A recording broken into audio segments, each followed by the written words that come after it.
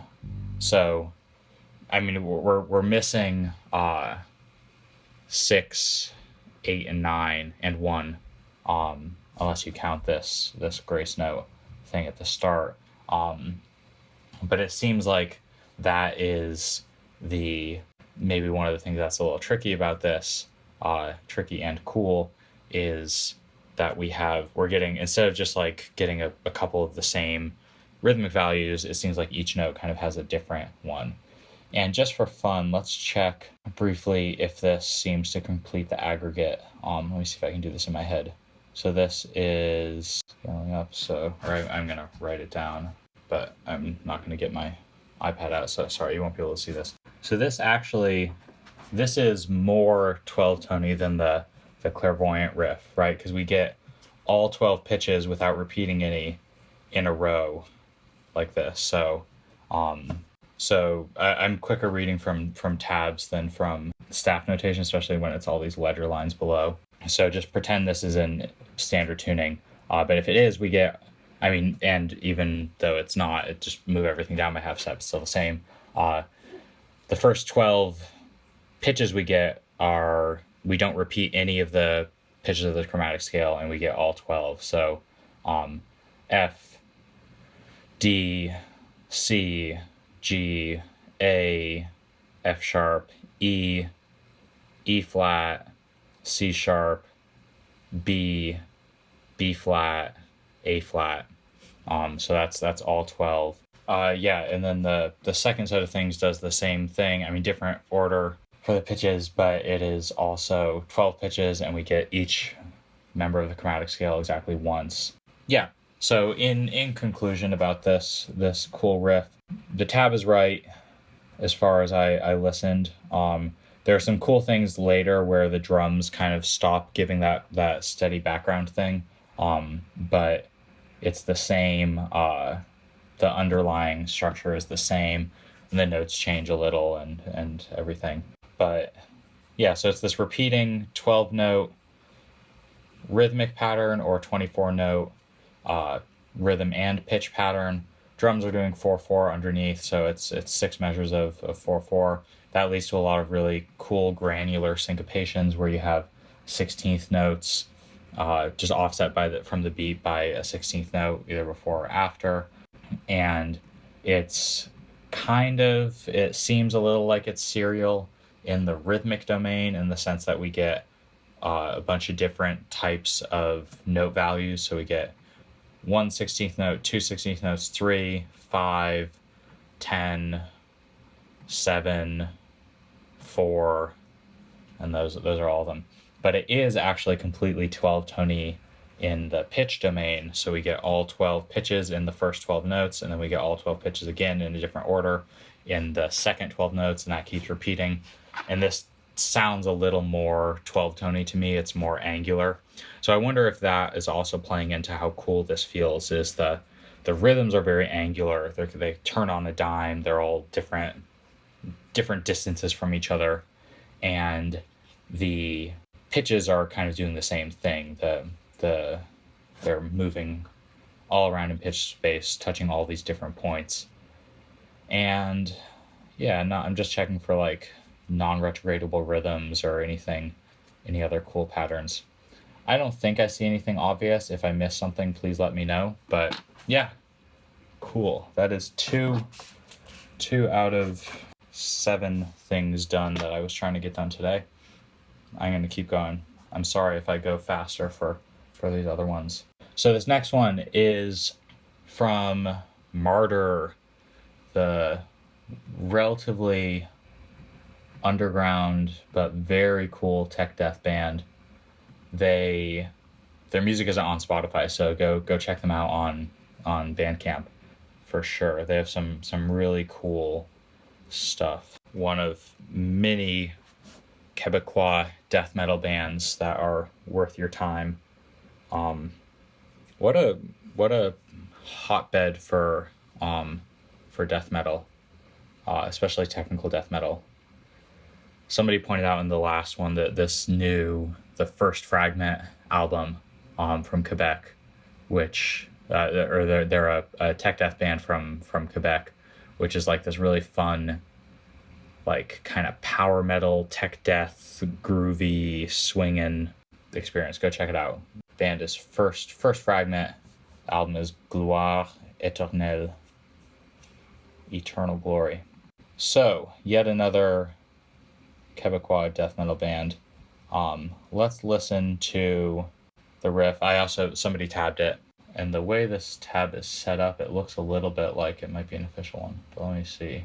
There's no transcriber listed, so this looks a little bit like it might be an official tab, which would be nice because we can use that to figure some of this stuff out. The question is about production, musically, and production, and everything. So I'll just give some general thoughts when I listen to this. See if there's anything that jumps out.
That's a lot more than I'm gonna have time to talk about, but yeah, this is absolutely wild.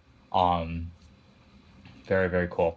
So yeah, and it's hard to talk about production, partly because the playback is gonna sound kind of crappy when I put this on YouTube. But go listen to the actual thing. It absolutely, the guitars just like really pop. There's it's like the best of tech death, super clinical sounding production, I think, where you can hear all these details. All the chugs are like really well articulated. All these like changes of texture from the full band to just the guitar to everything else sounds super, super good. As far as musically, rhythmically, what I see going on here are a few cool things. So there's this thing which I'm going to do a video about my dissertation work, but one of the kind of categories of things that I'm looking at in my dissertation are these things that I'm calling tactus resets, which are these moments where you have like a beat and then suddenly you have to reset it to go back to like line up again.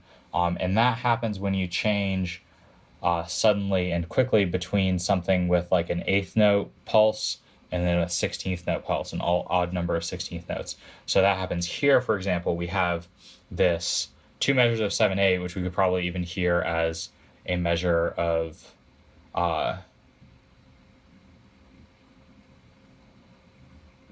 would probably hear this because we have this pattern here. It's kind of like a dotted quarter thing. So 6 16th notes, 6 16th notes, this low hammer on, and then the upper tremolo thing, and then it gets kind of reversed, and then it gets chopped.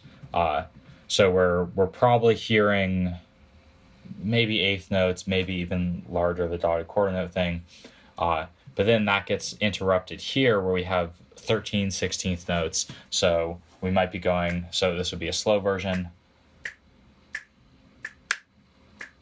And we have to reset where we are. So that's a pretty disorienting thing, especially when it's happening kind of fast, and it's hard to shift even faster to keep up. So that's pretty cool rhythmically. And then kind of form-wise, what I'm seeing is we have a couple motives. We have this intro burst idea, which again is also asymmetric. But then we also have this kind of idea, the And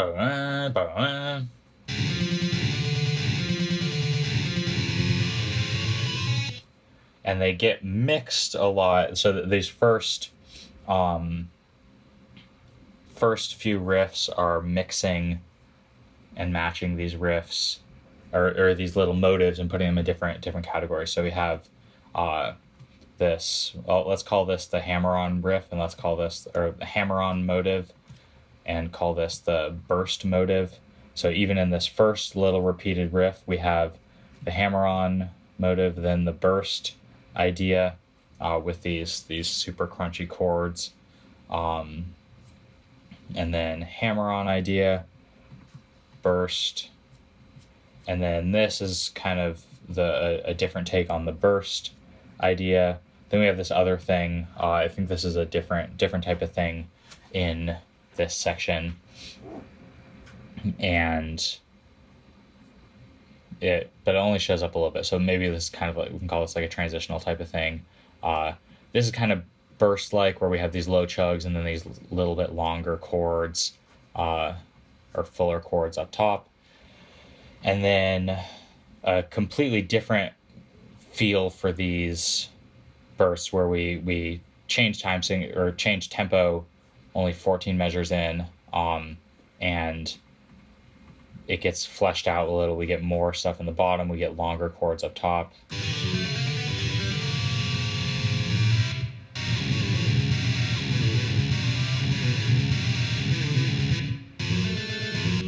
And then we get back to this hammer-on thing with new harmonic kind of language, and that keeps going through all of here. Slower too.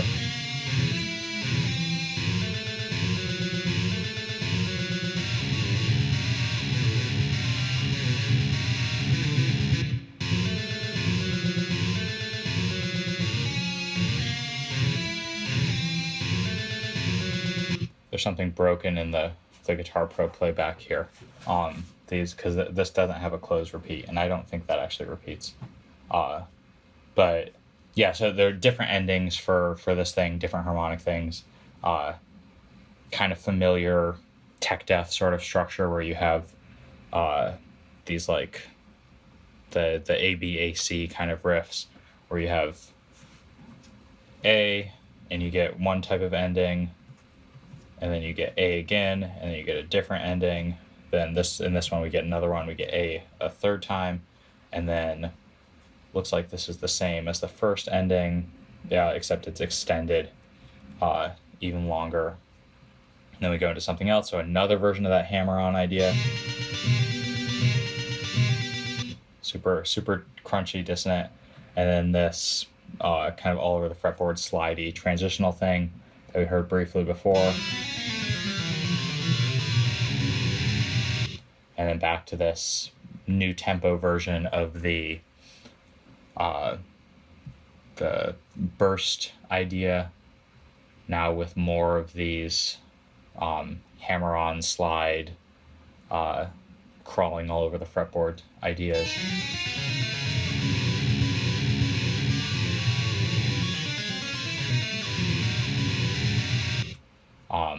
So those are kind of the endings, and then yeah, more of this hammer-on idea. So yeah, I mean, you get the idea. There's kind of, it seems like there's these couple seeds of ideas that keep getting transformed, which is pretty sweet. Pretty typical for tech death, and really it's something that comes from classical music, and this was Beethoven's big claim to fame. This motivic efficiency or obsessiveness, where you like start with one or two simple-ish ideas, and you just kind of work them through a bunch of different forms.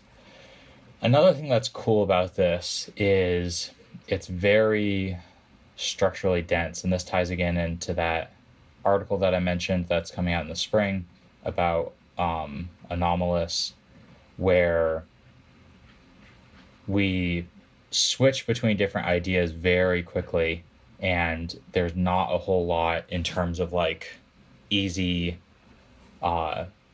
touch points for keeping track of what's going on. So it's like, I mean, we get one sort of repeated thing here, but there's not a whole lot that repeats exactly, and the stuff that does repeat is pretty disorienting and hard to get a hold of, at least on casual listening, so without like sitting down and trying to learn to play this. So like this thing,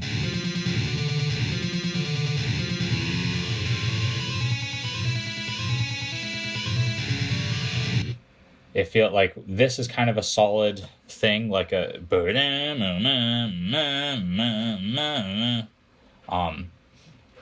then this is like, it feels like the like solidity of it just evaporates, and it's hard to, I would imagine it would be pretty hard to learn this and be able to play solidly with good time through this at tempo.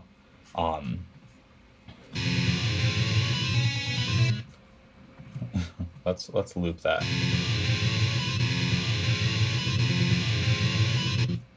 And let's play it a little slow.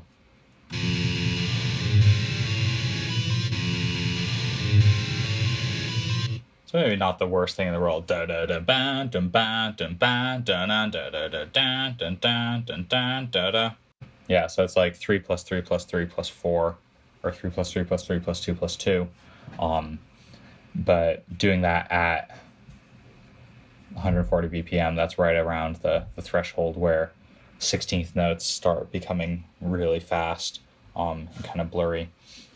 So we get a little bit of a repeated thing.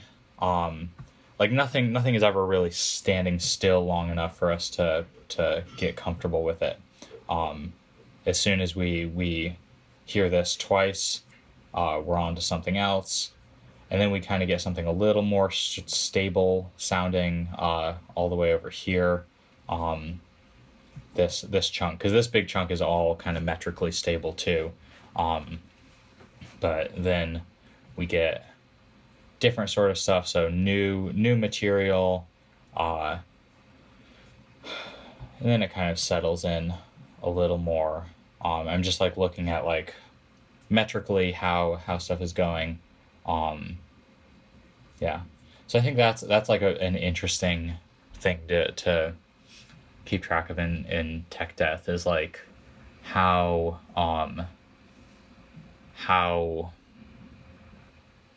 easy it is to how structurally parsable it is. So how well you can make sense of it and kind of like figure out what the shape of it is in your brain. And I think this is one of the more structurally dense things, but it's also it's painting with this kind of yeah. So maybe here's an analogy. So kind of a classic thing to think about in music is that you have harmonic dissonance and you have harmonic consonance, and you use those to kind of paint and create expectation and whatever in a song. We're using consonance as like a goal, and you're using dissonance as something that makes people want to go to that goal. And that's a big simplification, of course. But I think that maybe another cool simplification is to think that in tech death, it's not necessarily harmony that's doing that work. So like the harmony here is all pretty dissonant. Like you have these tritone chords, or I guess this is in a drop tuning. So this is a minor sixth and then a tritone. And yeah, and these other like pretty crunchy sounding chords. What's this? This is a major seventh and then a minor sixth in the middle. So yeah, super crunchy. Anyway, harmony's not acting functionally here, but maybe what's happening is instead is we get this chaotic intro string of riffs where we're changing riffs every 2 seconds and the beats are getting split in half and everything. And then we get to here and things get a little calmer, but then really it's around here.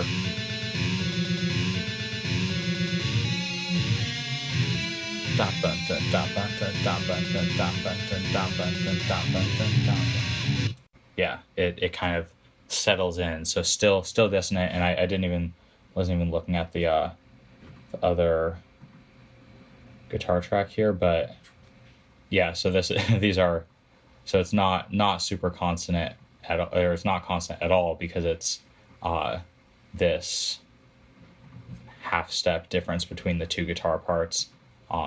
Super as crunchy as it gets. Yeah, so maybe I should summarize that big wandering sentence again. The idea is that in music, there's often something that's tense and something that's not tense. And in a lot of traditional music, a lot of tonal music, those things are dissonance and consonance in the harmony. Whereas I'm saying that in tech death, a lot of the times, like in this song, it seems, and in that article that I wrote that's going to be published, and a lot of other examples, there's what's being manipulated instead is like how structurally parsable the music is. So here we go from stuff that is very, very like granular, very non-repeating, or repeating in weird ways, and it's really fast, and meters are changing, and there's all these different formal ideas coming together, and then eventually that kind of resolves to this like simpler metric thing, more structurally parsable with clear repetition schemes where we have a different ending each time, little oasis, and then we go back into wilder stuff, and with a through line of these motives going through the whole thing. Cool. I think that's good for that. Very cool track. Very much video riff analysis candidate. All right, now we get into one of the weird things.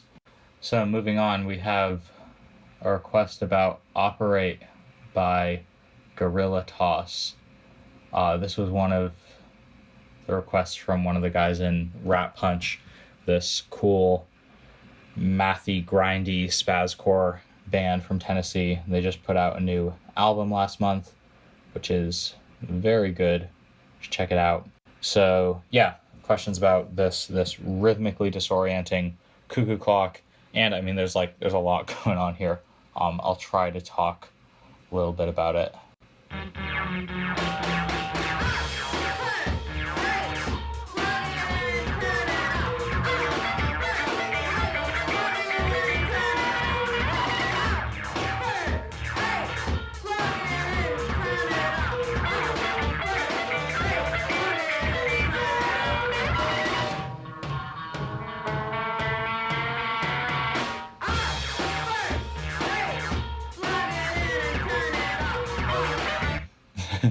So, yeah, so there's a whole lot going on. This is fun. It's kind of microtonal. It's got this like strong driving beat, and all these different layers doing weird things. And yeah, there's that cuckoo clock sample or whatever is making that sound. That doesn't seem to line up with anything. So the first thing that jumps out at me is that it seems like it's kind of like this, like part of what's fun about this is it's playing with timbre and like tones and all these different sounds in a bunch of different ways throughout the track. And what the cuckoo clock seems to be doing is giving this like weird transformed echo of what the guitar is doing. And I'll talk about what's transformed about it in one sec. Let's listen again.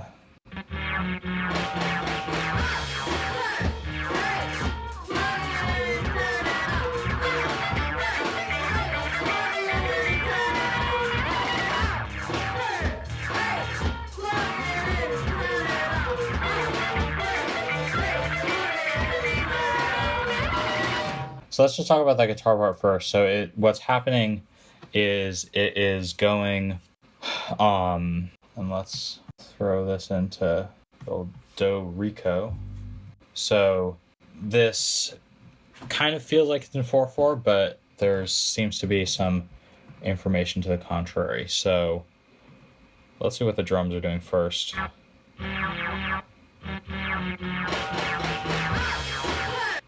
So I'm going to say that those 4 snare hits are a count-in, and I'm just going to start counting after that.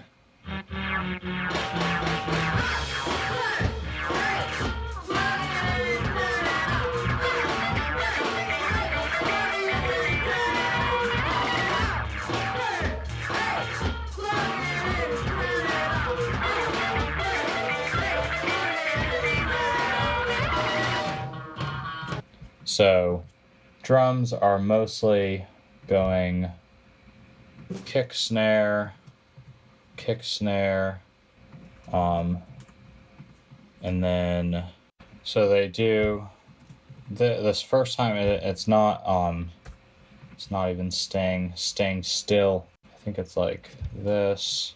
So boom ta, boom ta, boom ta, boom boom ta, boom ta.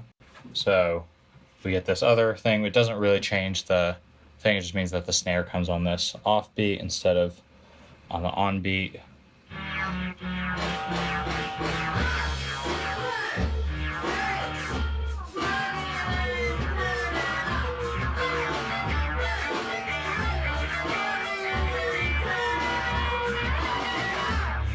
And then we get this. Yeah, so the drums, I think this will be enough to get for this. So drums are doing something like this, and the guitar is doing something a little weird on top of that. So it's like, I'm not going to get the exact notes, but it's like 3 low things and then a higher thing.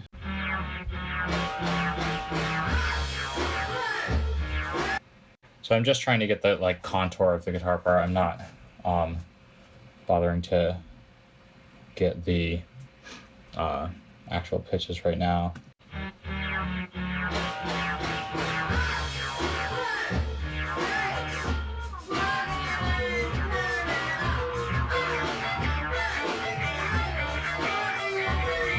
I just check that again.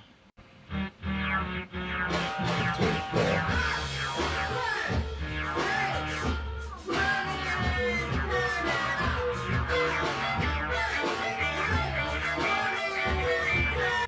So roughly it's something like this. I don't have the pitches at all, but this is like the shape of the guitar thing. So what I'm getting at is that the cuckoo clock sample is mimicking this part of the guitar part, the bow, and then the cuckoo clock comes in a little later going cuckoo.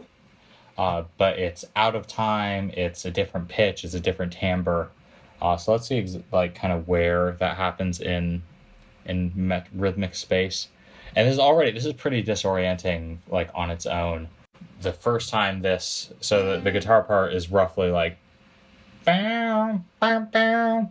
And the first time that happens on the and of 2. So 1, 2, 3, bow, bow, bow. But when it comes back later, it's in a different spot completely.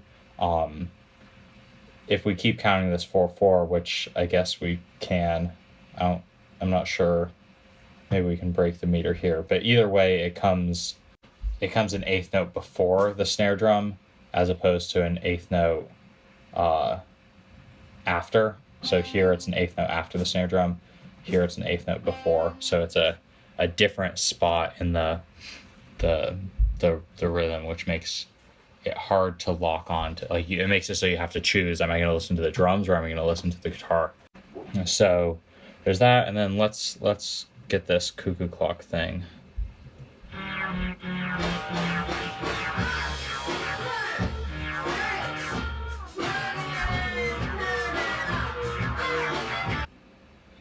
It's kind of quiet. I don't know if you'll be able to hear it that well in getting the sound through this.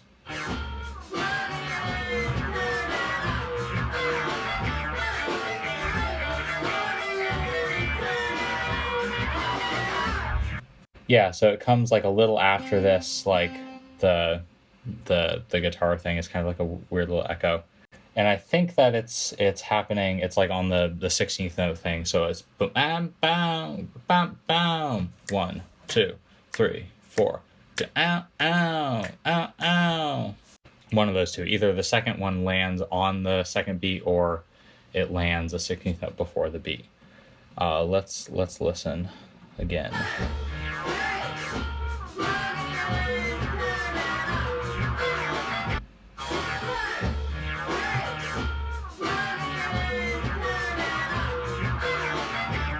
So it's like roughly, I think it's here. And I'm going to say it's something like that. So it's a 16th note after this. It's a few beats after the guitar part does it. The second one happens here-ish. So, yeah, that's the idea. And then the other one, it happens again before this little drum turnaround.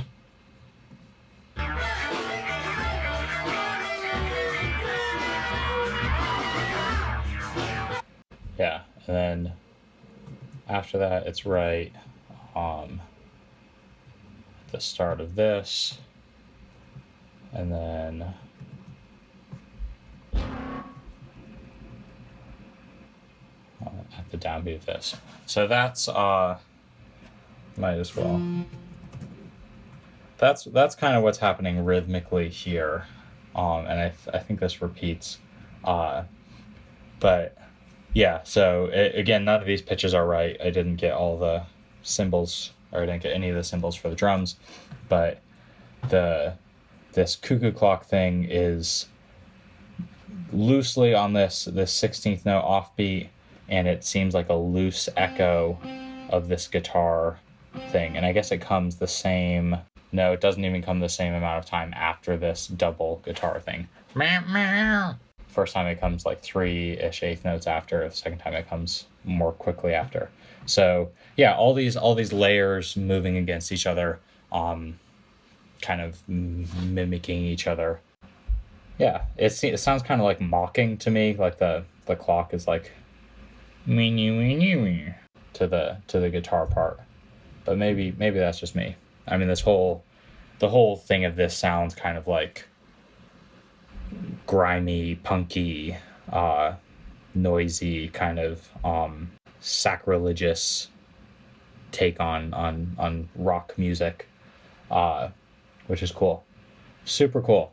Okay, so now I have 3 more riffs to do.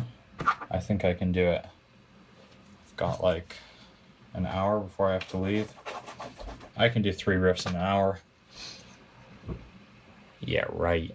Next one, from this little band you may have heard of called Between the Buried and Me, from Extremophile Elite, and they kindly said, or anything in that song or off that album. So I do have a couple videos that do a lot of stuff with Parallax too. I think it was just my second ever riff analysis video has some stuff about Extremophile Elite, about this pull-off riff, how it grows throughout the album.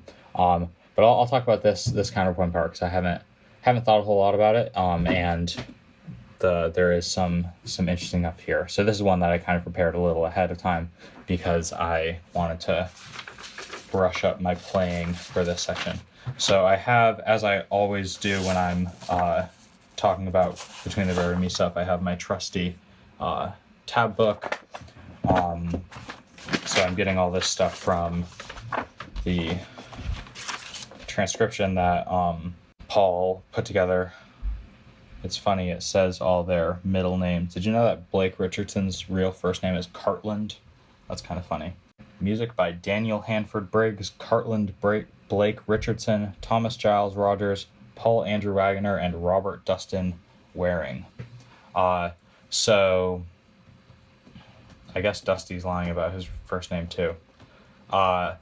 So we're talking about this part here. So the bit in Extremophile Elite where they had that whole like percussion ensemble come in and do stuff. So I'll play that real quick.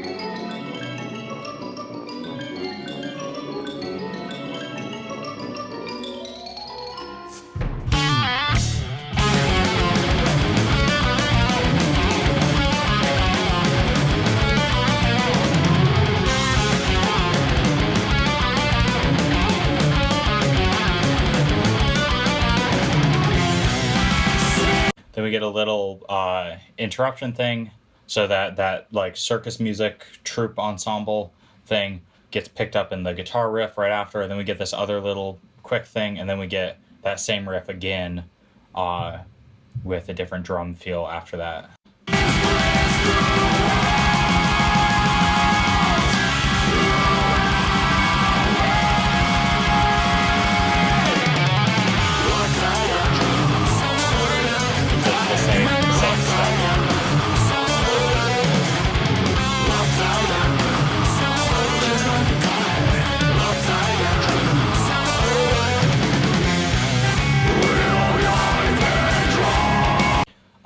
Yeah, and I also, if you haven't read my master's thesis, you can check that out. You can find it on my website. But that's all about more stuff about Parallax 2 than anyone wants to read, including a couple other things about Extremophile Elite. So first thing, genre.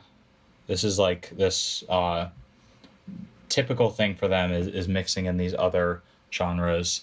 I don't know what genre I would call this. It's kind of like, I say circus music. I don't know, that's not really like a genre, but that's certainly what it feels like. It's kind of like this wacky carnival kind of vibe. So it's mostly percussion. It's like xylophone, probably, and then there's the tuba doing those boom, boom, boom, boom, boom, and strings, these kind of counter melody things. Like slide whistle, which I think maybe that's one of the big like circus things, so that's kind of like a cartoony sound. But what?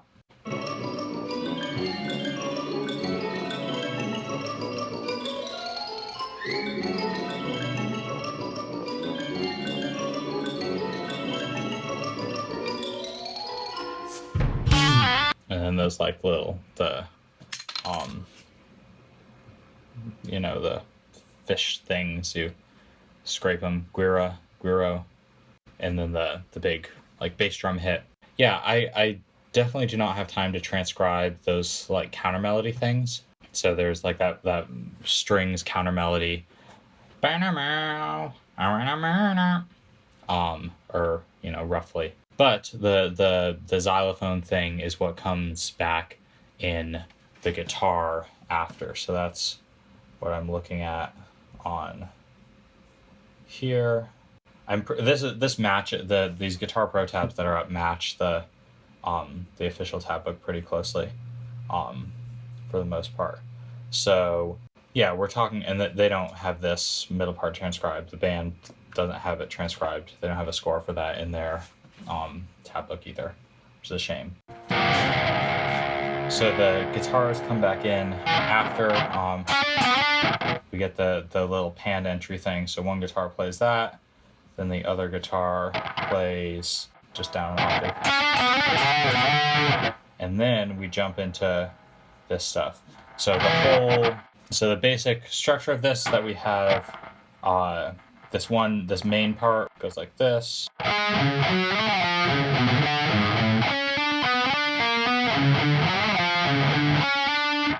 At tempo.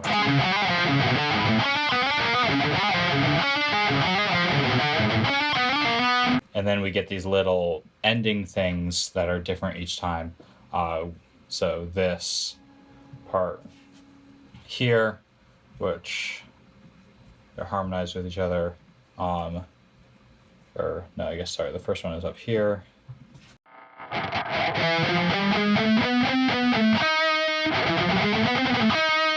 So this is that diminished scale, the half whole scale. And this is a kind of typical thing with them, is having these endings to the riffs that have these like escape dissonances. So this first part is in this it's F sharp, it's all the same notes as F sharp harmonic minor. So that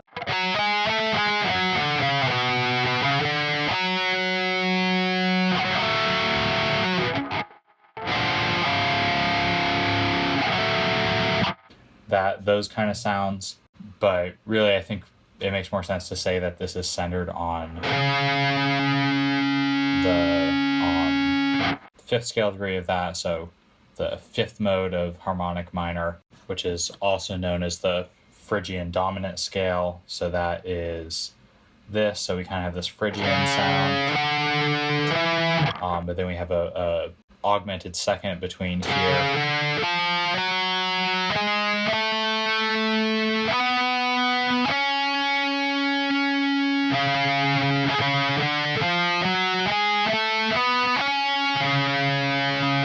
In that scale, and then on the escape parts we get a different scale. We get this half whole scale. So that's pretty typical of them. Happens on both the endings. So we have kind of main part of the riff, first ending, main part of the riff, or sorry, actually we get main part of the riff twice, and then first ending, then main part of the riff twice again, and then second ending, and then this other stuff, then we get the riff again, so main part of the riff once, first ending, main part of the riff, or twice, and then second ending. You get the idea. Same. So that's kind of the framework for this. Super common for them, having these things with different endings, having things where the ending makes the second ending, or second time through something, the ending is longer. So yeah, that's all well and good. Play all that at kind of medium speed.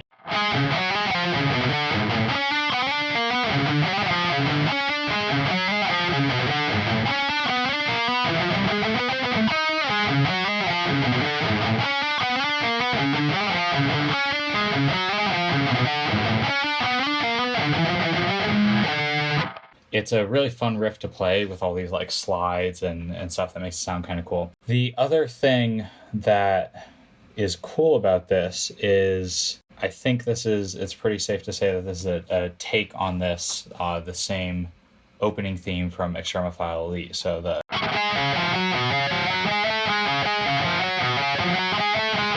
that thing, it starts the same, right?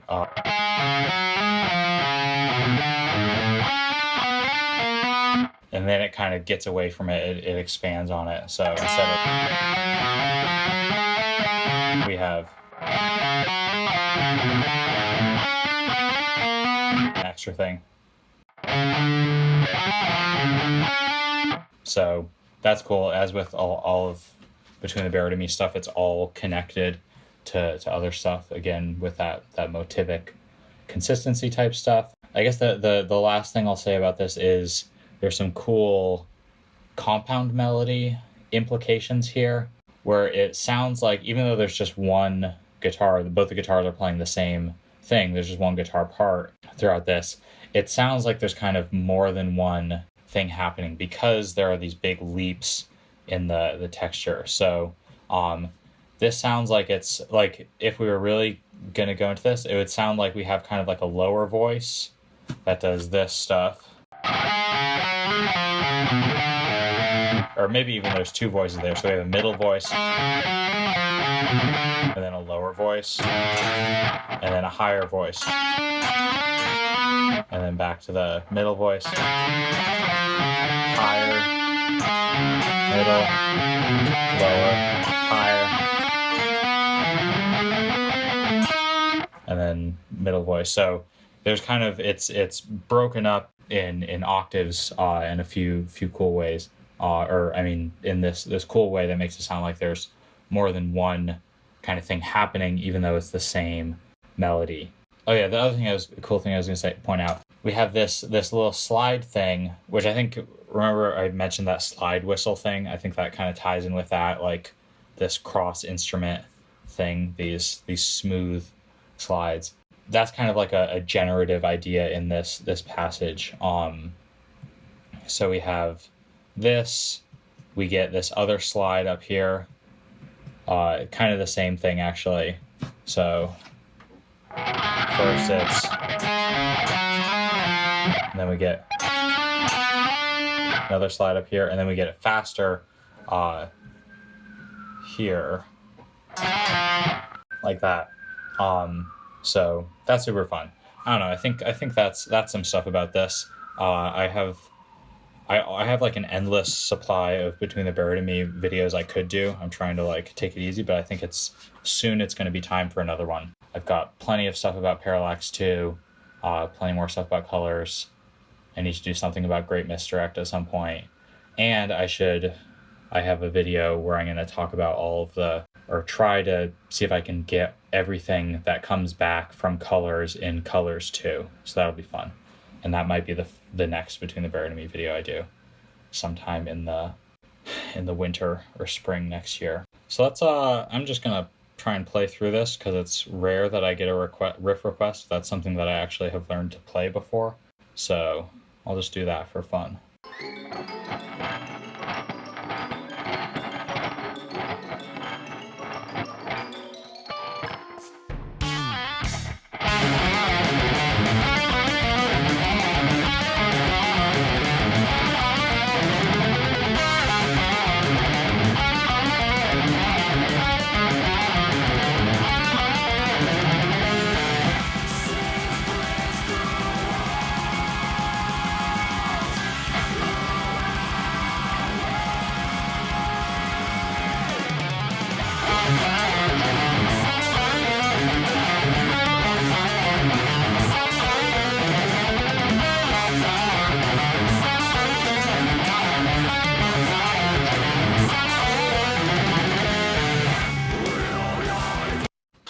I messed that up a little bit, but I cannot get sucked down the wormhole of trying to get a perfect take. So there we go. I'm calling that one good. Now I've got two more, and these last two are probably the hardest, maybe two of all the riffs that were requested. Well, we'll see. Okay, so the first of these is Hella, Been a Long Time Cousin. And the request, quick rhythm and catchy lead at the same time. So Hella is one of those bands that is just absolutely bananas. Zach Hill is on something different than the rest of us. So it's a lot of, like, in general, what their stuff is, a lot of these drum grooves that are just like so chaotic and off the grid, but they fit these kind of, they repeat. So these unquantized drum groove kind of things. Let's see what's going on in this section though.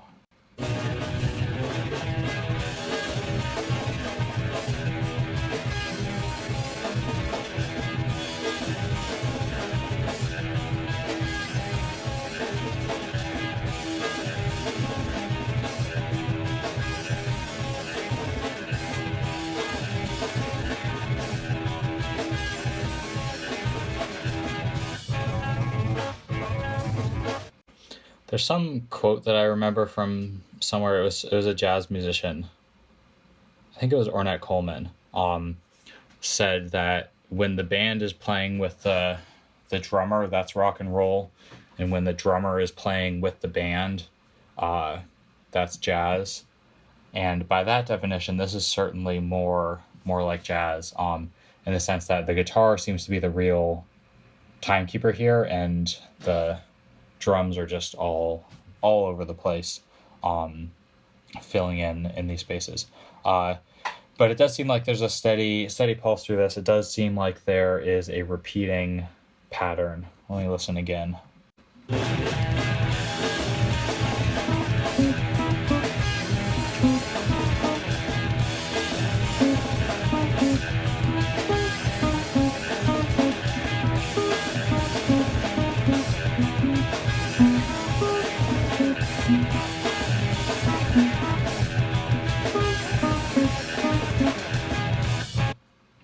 So, I mean, harmonically, the easiest part, it's just messing around with these.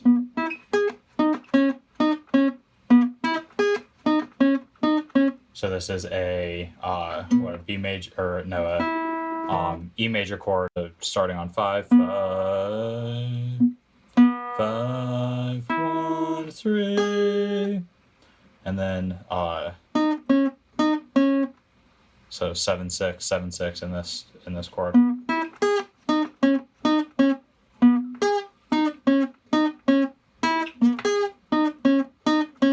Something like that.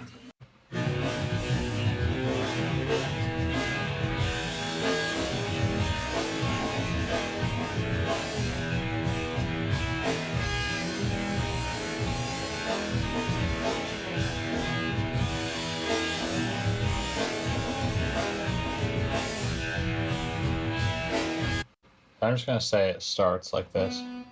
Starts as I'm hearing this big drum downbeat, and that's where I'm starting from. And then it's kind of this 5/8 thing.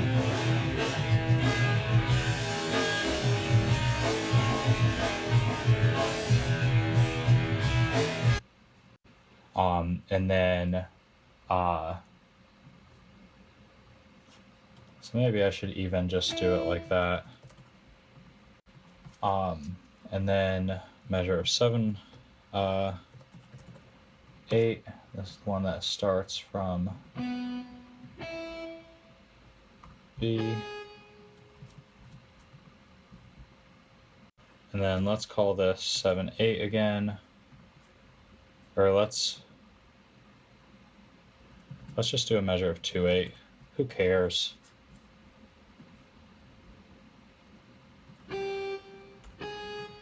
It's like we get this, call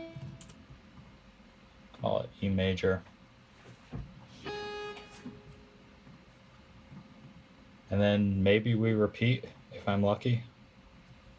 1,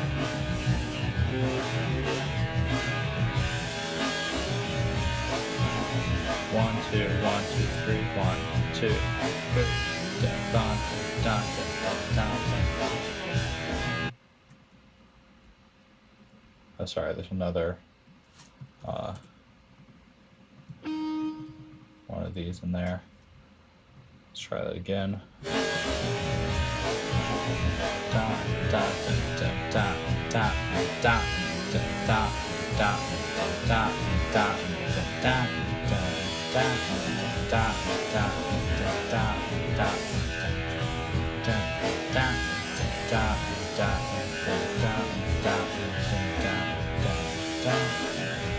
Okay.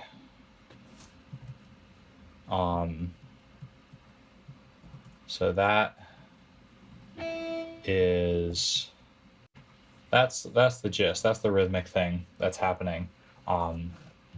So we have this repeating thing like that, and then different endings. But it's a little wonky because it feels like this doesn't feel like an ending because it's a shorter note. It's not a dotted quarter note, and yeah. So it's wonky. It's weird to tell what's going on. The question was kind of about, or maybe about this, the lead and accompaniment thing happening at the same time. So there are these lower notes down there.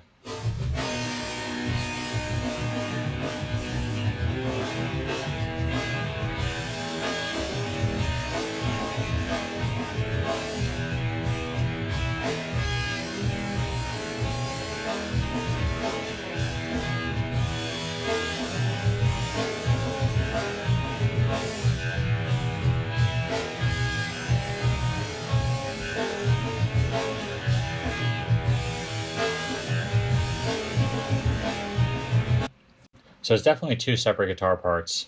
I can't, the way the question was worded, it kind of sounds like it's Spencer's playing these two things at the same time, but I don't think that's happening. At least maybe he does that live, maybe, but in the recording, I think it's too clean, the two layers. Doesn't sound like it's one chord, and it would be kind of tricky. I mean, obviously a lot of this is really tricky. Let me experiment for a sec, see if it's possible. So it's not impossible probably to play these both at the same time, but the way you'd have to do it would be like this. You'd hit both at the same time. 5, 6.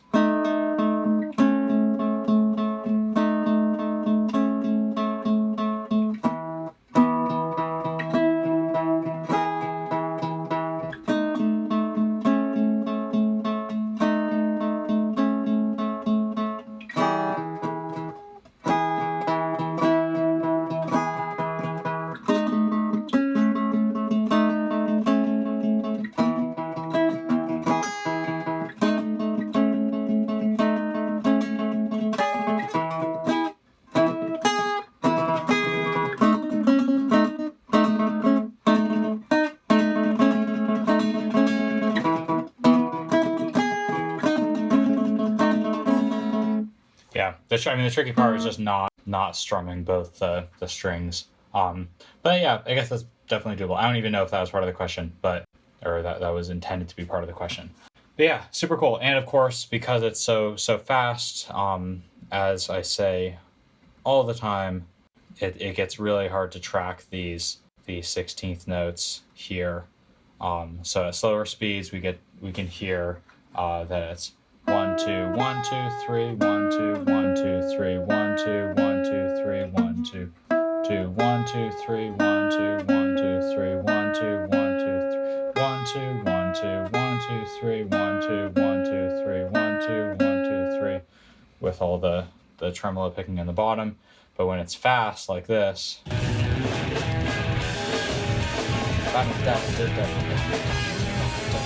not the worst. Bata bata bata or bata bata da bata bata da bata bata da bata bata da bata bata da bata bata da bata bata da bata bata bata da bata bata da bata bata da bata bata bata da bata bata bata da bata bata bata bata.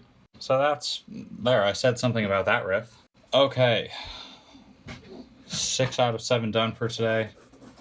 I've already passed that hour that I said I had for these last 3, but that's all right, because this last one should be pretty straightforward. Joke. This is actually one of the trickiest rhythmic things I've heard in a minute. So this is the first riff from I Don't See It That Way from Extra Life. Let's listen to it.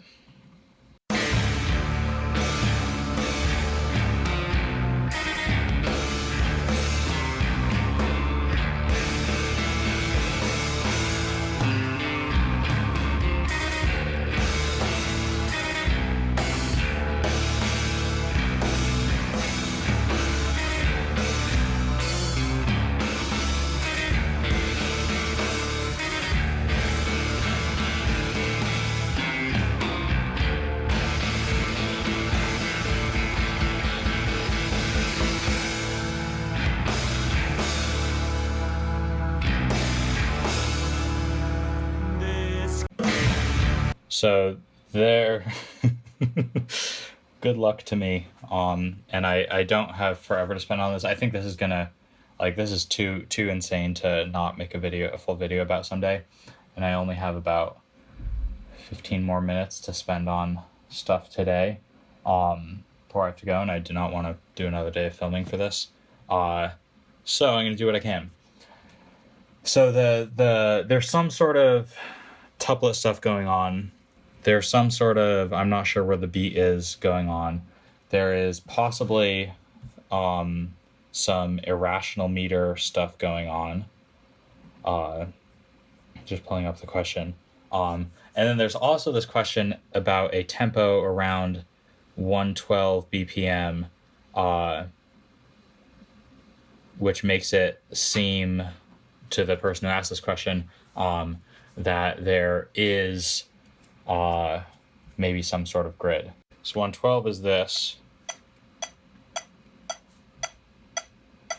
Let's see if I can get this to line up with this.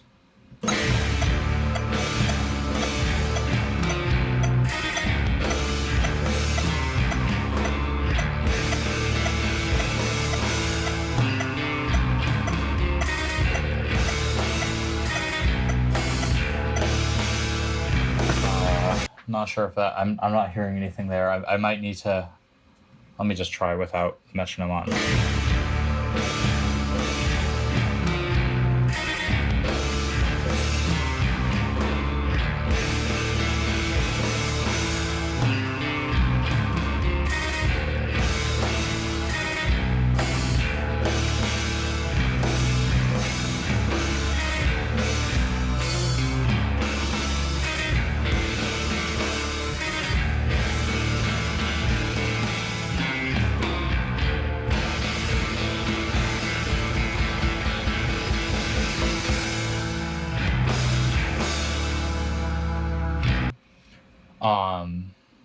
Maybe I think I hear what you're talking about with the there do seem to be a few moments that line up with that. I'm not fully convinced. And it's not repeating, which makes everything harder, of course.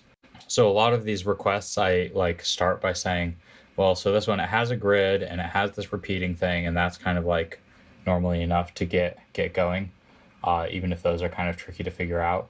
This one, I'm not even sure if it has a grid, and I'm pretty sure there isn't a overall repeating scheme thing. So what I would do with something like this is I would just take little bits of it and try to chunk it up like that and see what's happening within each individual bit. So if we say that this is A,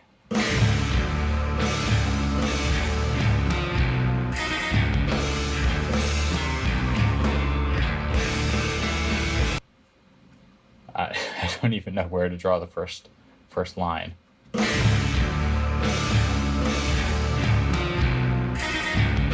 I mean, maybe that little, but that doesn't feel like an ending because it dovetails like straight into the next note. But I guess that's as good as we're going to get for the moment.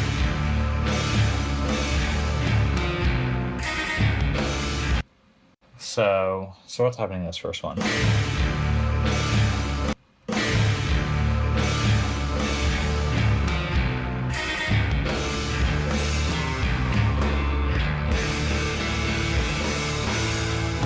So the cymbals aren't helping us either because they're just playing along with the guitars. They're not like showing us where the grid is, if there is a grid. So this is a situation that isn't very common in the stuff that I normally look at. Like even for transcribing car bomb stuff, there's normally a symbol somewhere telling us, even if it's like doing something weird, it gives us a frame of reference.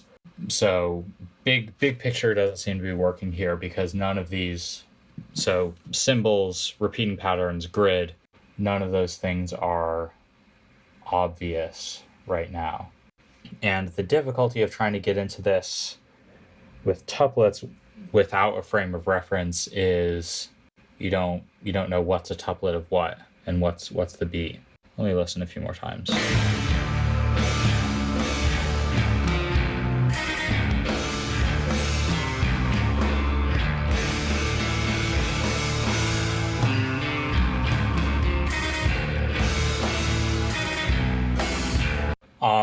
So the other avenue to go with this is to go slower and see if I can subdivide these in any meaningful way.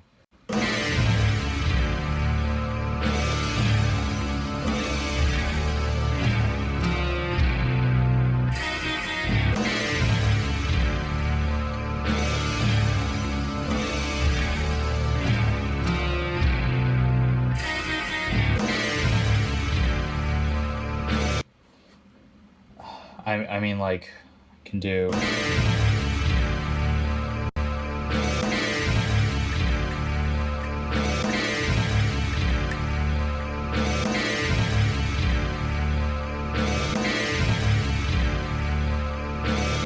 So like, there's a start.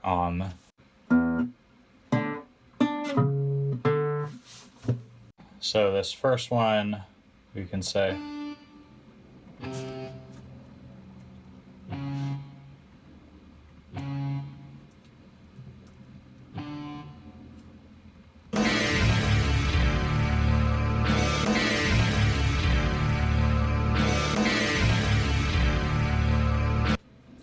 So maybe, so that, I mean, that sounds pretty clear to me, like 1 + 2 + 4, and then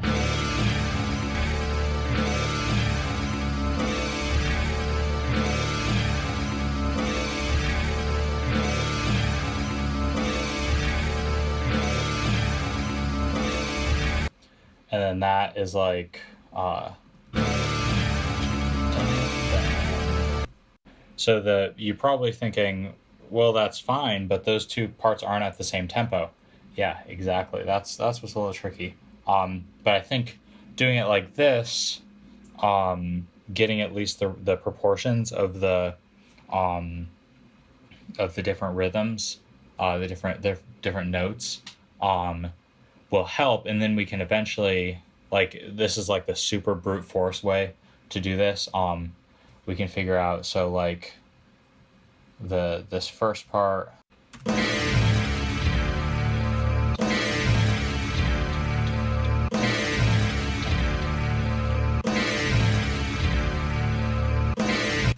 We say that there's that, compute tempo. So here, what does it say? 325 for the 8th note. So, well, I can be lazy like that. So that's like 160 for the quarter note. And this next part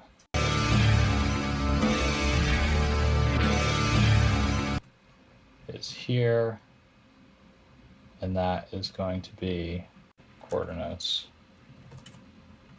the way I've notated it. So like, that sounds like it, and we can keep going like that. I'll do a little more like this, and then see if I can fit it into any tuplet sort of thing.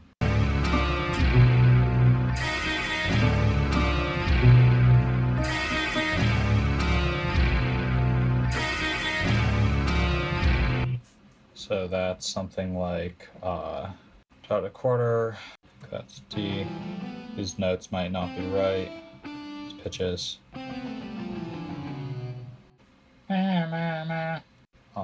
Okay, let's see. So let's put a marker here.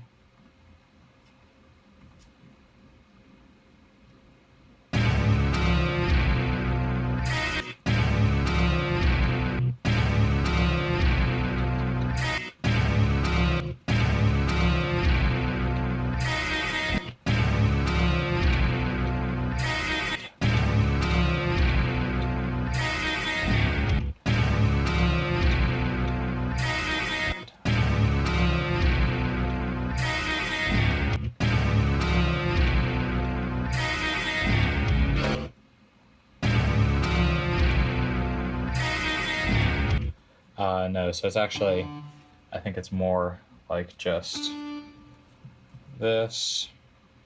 1, 2, da da da da da da da da. Those are all just 8th notes.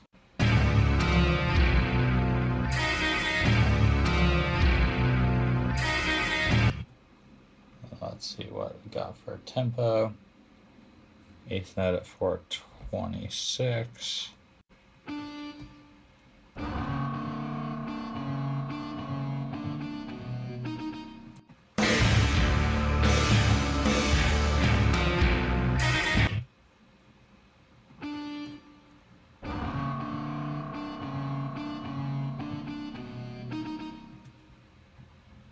Yeah, I mean, roughly. And then what we would do is we have this kind of raw data, and then we say 1.5 roughly. So that means that this is, if this is dotted stuff, this is undotted stuff, right?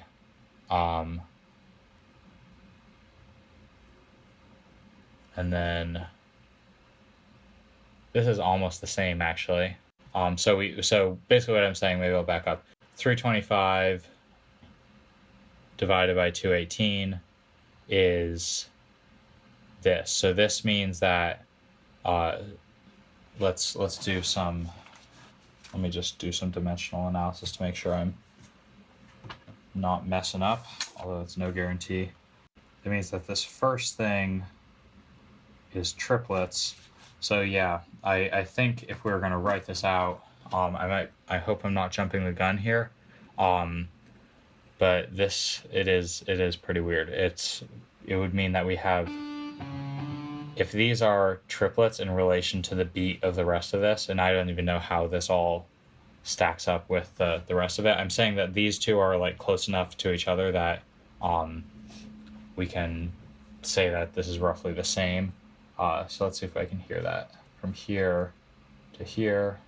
Yeah, I think that works. So if I'm counting 1, 2, 3, 4, 1, 2, 1, 2, 1, 2, 3, 4, 1, 2, 3, 1, 2, 1, 2, 3, 4, 1, 2, 1, 2, 3, 1, 2, 1, 2, 1, 2, 3, 4, 1, 2, 3, 1, 2, 1, 2, 3, 4, 1, 2, 1, 4, 1, 2, 1, 2, 1, 2, 3, 4, 1, 2, 3.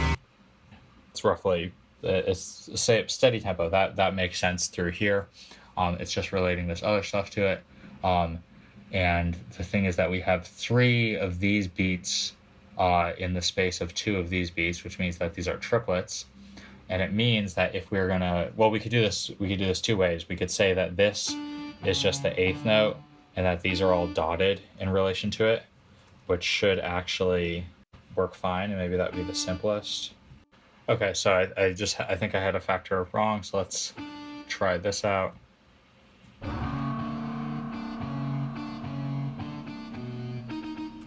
So that's basically it.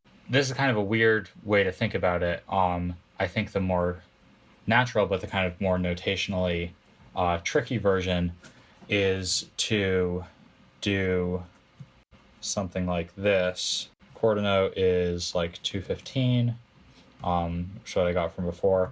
And this is going to be a measure. So if I think of these, the equivalent thing to do here is to think of these as triplets and to think of these as just not dotted versions. In which case, this would be a measure of 1, 2, 3, 4, 5, 6, 7 triplets. So we can say 7, 12 because they're 8th note triplets. And that will be the same rhythm. Then we have a measure of what? 2, 3, 4, 5, 6, 7, 8, 9, 10. 10 8th notes plus 3 16th notes is 23/16. Or maybe I should break this measure up. That probably makes a lot more sense. 1, 2, 3, 1, 2, 3. So this is just 6, 8. Ba-do. And then 4, 8. It's one that goes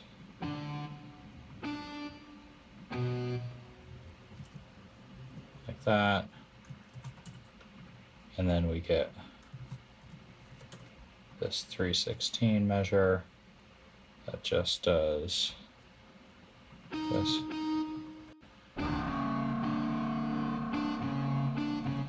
Yeah, so it's not playing these back right because so that's one of Dorico's weaknesses that I'm hoping they figure out at some point, is that it's really easy to put these measures in, but it doesn't play them back right. So this should play back as a set of 7 8th note triplets, but it's just playing back as if it's 8th notes right now. Yeah, but I think this is the gist. This is where I would go if I were to keep doing this. And I think I don't have time right now, but this is definitely the sort of thing. I haven't had this much trouble cracking a rhythmic puzzle like at a conceptual level since well, I guess since yesterday when I was transcribing Car Bomb, but this is a different kind of thing, new fun stuff, and I think this is definitely ripe for its own video. Okay, I have to go. Thank you all to my Patreons and to everyone who watches. You have my unending thanks, and yeah, I'll see you soon.